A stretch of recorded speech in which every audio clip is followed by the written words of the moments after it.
ألا بذكر الله تطمئن القلوب.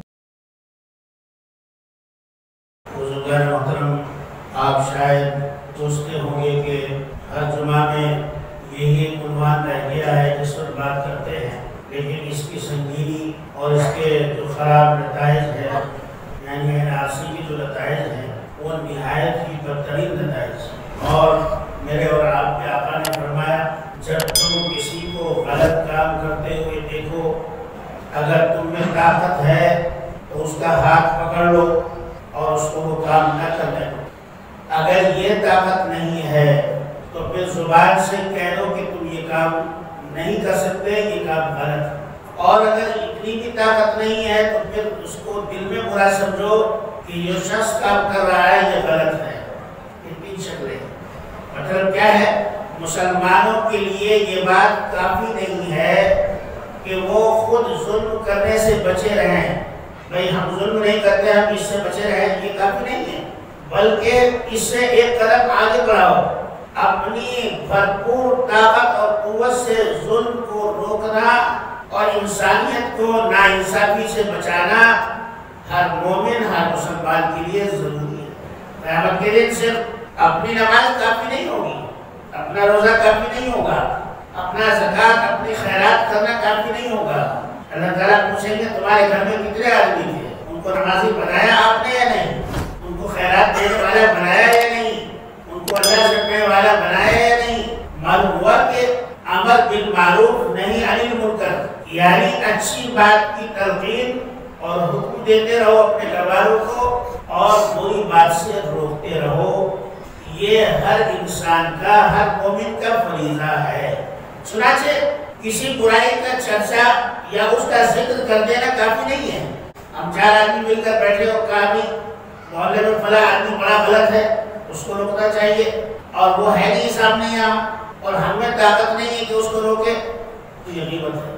ہم نے اپنی بھڑاس نکال لی، چار آدمی مل کر بیٹھ گئے، فلاں آدمی غلط ہے، ایسا ہے ویسا ہے، ڈبل پیسہ ہے۔ میرے اور آپ کے آقا نے فرمایا یہ کافی نہیں ہے، بلکہ کسی برائی کا ذکر اور اس کا چرچا کرنا، اس کو پھیلانا، لوگوں تک پہنچانا ایک بڑا گناہ اور ناپسندیدہ عمل ہے۔ کیوں؟ اس لیے کہ وہ آپ کے سامنے نہیں ہے۔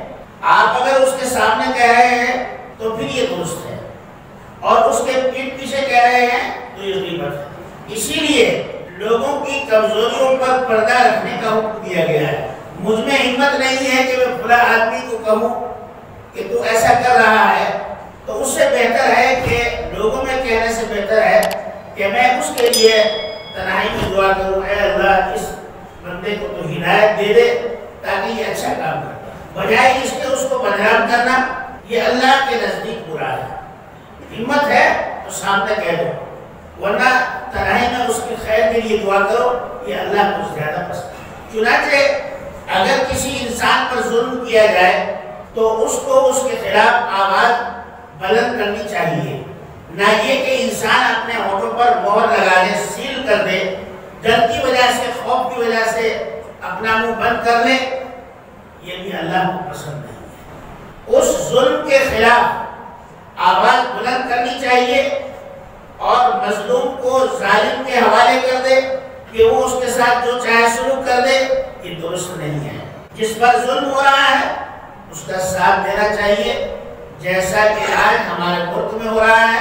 مسلمان، ہندو، سکھ، عیسائی، پارسی، بودھ سب لوگ مل کر کالے قانون کے خلاف لڑائی لڑ رہے ہیں۔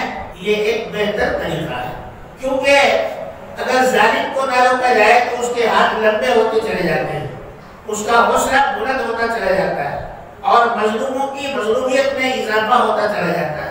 اسی لیے اللہ تبارک و تعالیٰ نے ارشاد فرمایا، لا يحب اللہ الجہر بالسوء من القول الا من ظلم۔ اللہ تعالیٰ بری بات کو بلند آواز کہنے اور پھیلانے کو پسند نہیں کرتے۔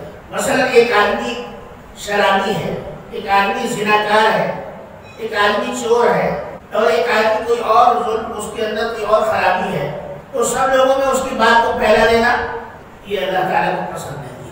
کسی مومن کسی مسلمان کی عزت کو ناموس کو بدنام کرنا اور اس کے خلاف تحریک چلانا یہ نہیں، بلکہ آپ اس کو تنہائی میں سمجھانے کی کوشش کر رہے ہیں۔ تو اللہ تعالیٰ کو یہ چھوٹی چھوٹی برائیاں بلند کرنا پسند نہیں ہے، لیکن ہاں اگر کسی پر ظلم کیا جائے، چاہے وہ امیر آدمی ہو، چاہے وہ حاکم ہو، بادشاہ ہو، وزیر ہو، اگر وہ کسی قوم کے کسی آدمی پر ظلم کر رہا ہے تو اس کے خلاف آواز بلند کرنا یہ اللہ تبارک و تعالیٰ کا حکم بھی ہے اور نبی کریم صلی اللہ علیہ وسلم کا